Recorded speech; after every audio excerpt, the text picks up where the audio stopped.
Welcome to the Manager Matt podcast show. The show is designed to give you solutions to your day-to-day management and leadership problems. It's hosted by Matthew Haddock, a frontline manager and leader with over 25 years of experience. If you're ready, then let's get on with the show. Hi, and welcome to the Manager Matt podcast show. I do hope you're well. I do hope you're getting the results with your team that you need. On this show, I want to talk about all things management, communication, leadership, and much, much more. I am your host, Matthew Haddock, and as ever, please like, rate, and share this show with whoever you feel might get the benefit of improving their leadership, or just wants to listen to me talk. That's fine. Nothing wrong with that. Now, today, I want to dive into a different topic, but it is related. It's a topic around how you can be successful as a soft touch manager. Last week, if you've listened, you'll have heard to my show around how being a tough manager and how tough managers get results without being cruel.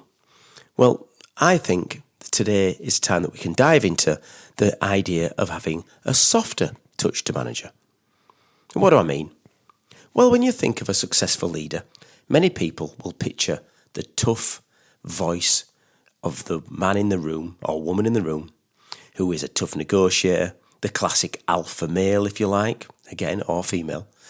A Trump-like figure, okay, getting a bit political there. Sorry, please don't turn off. But you know, the kind of person who's quite bolshy. When they walk into a room, people know they're there. And last episode, I spoke around the fact that being a tough, challenging leader is a good thing. There's nothing wrong with it. But this week, I want to look at the opposite, the softer leader style. But let's challenge some of the stereotypes first. Nowadays, in the boardrooms and in global companies, a quiet revolution is happening. And it's being led by this idea of a softer style of manager. And what do I mean by softer? Well, we're not talking about being weak or indecisive here. Like tough doesn't mean to be mean, soft doesn't mean weak.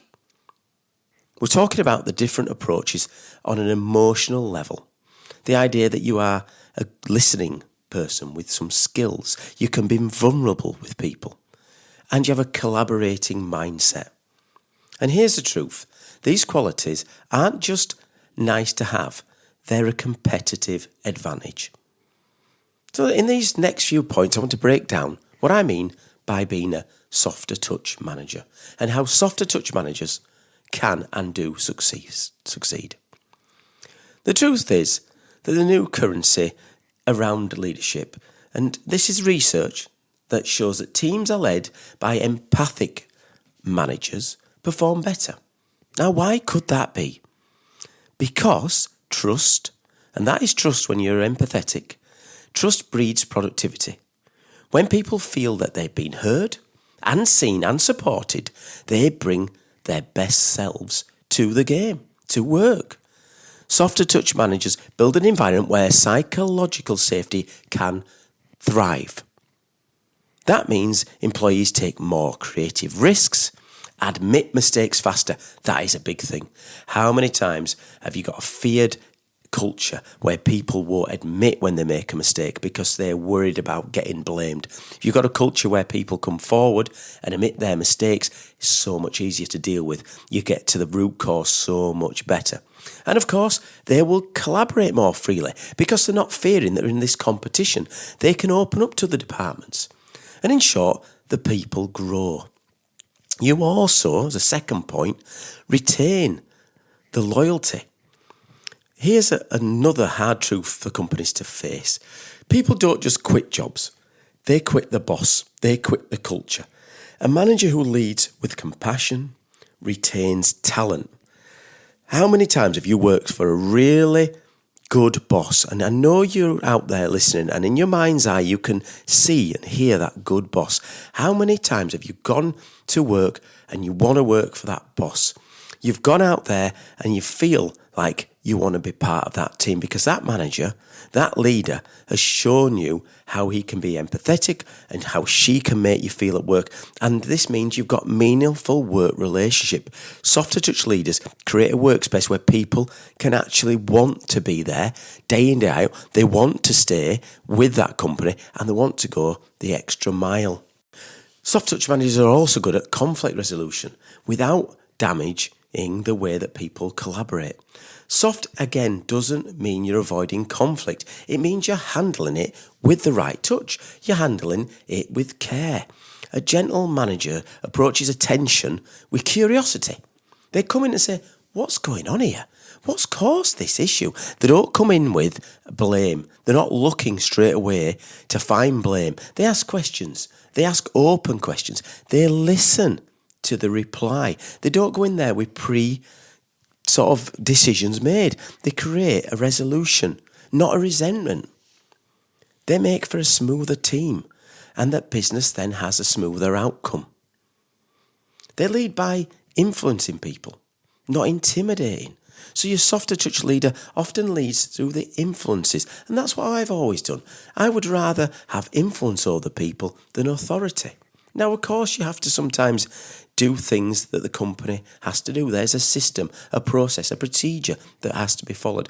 But you build the credibility of your integrity and not through your ego. That kind of leadership is strong in my mind. It builds strong networks. It's always built me a loyal, strong team. And in the long run, the influence that you put in that means that the people want to be part of your team. They want to collaborate. Even outside your sphere of control, people want to be part of that. They love it. They see how well your team's going and they want to collaborate with that team because collaboration is king. This is a major asset. And it's hard to fake. It's easy to use power dynamics, but it's hard to fake genuine, soft touch, emotional strength. It's really interesting when you see that. And that quiet strength means when you've got issues and you've got crises, you turn to the manager who's going to be consistent, calm, and has got that strength, that inner strength to look further. In real life, some great examples of some people you'll see them, that when the whatever hits the fan, that person is going to be there. They're going to deal with it. They're going to use data. They're going to use their connections. They're going to get things done. They're going to put their arms around the team. They're going to get to root cause. They're going to be softly spoken, but have a massive impact.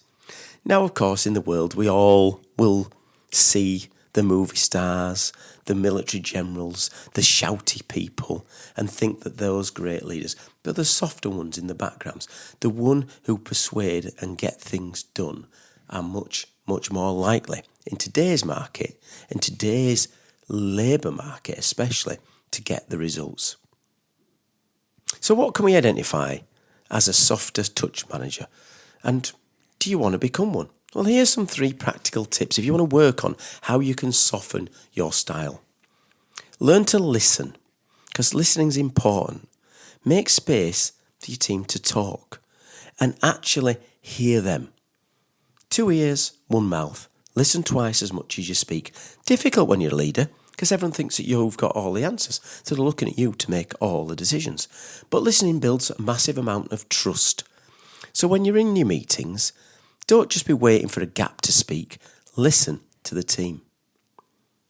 And of course, next point in that would be about practically transparency in your communication. So be practically transparent in how you communicate. Share your thoughts of a process.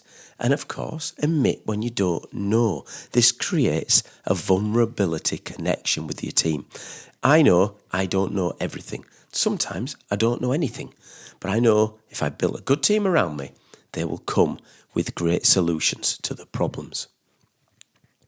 Now, softer leadership style can be difficult. So the 3rd point I put on here is, if you are that way out, protect your energy. Because soft leadership doesn't mean that you're a pushover. And you do have to set boundaries, but it can also be quite hard. You need to protect your energy because you have to work at that. You're not just going to rant and rave and shout and bang the table because you're an internally thinking about it. The real magic is this: you can be kind and firm. You can do things that are right for the company with a smile on your face, which gets results. Now, if we pull it all together and we do listening, by learning to listen, by practically having the communication and protecting your energy, you can build a real network of trust, and your softer style will get results. The world doesn't just need more leaders, it needs better leaders. Leaders who lead with humanity, patience and intention. And if you're a softer style manager, your style isn't a limiting factor. It's your superpower. Just think about that. It's your superpower. Now, one of the superpowers I've always thought in my arsenal is feedback, as it is such an amazing gift. So if you can send me your feedback to managermattpodcast@gmail.com, be really interested in what you thought of this show and the other show. And, of course, I'd love to hear, are you a tough style manager or a softer style manager? Either way, both have benefits, and it doesn't mean that you're only one or the other. There's obviously a time for both. But it's time for me to say goodbye this week. So thank you so much to listen to the Manager Matt podcast show. I hope you'll tune in next week. But for now, goodbye.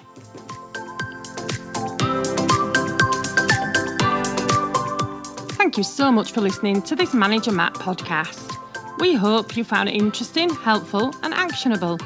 One last thing, please leave a quick review on iTunes or with your podcast provider, as it helps to spread the word of Manager Matt. If you haven't already done so, please subscribe to the podcast. And if you did like anything in particular, send an email to managermattpodcast@gmail.com or visit managermatt.co.uk for more content.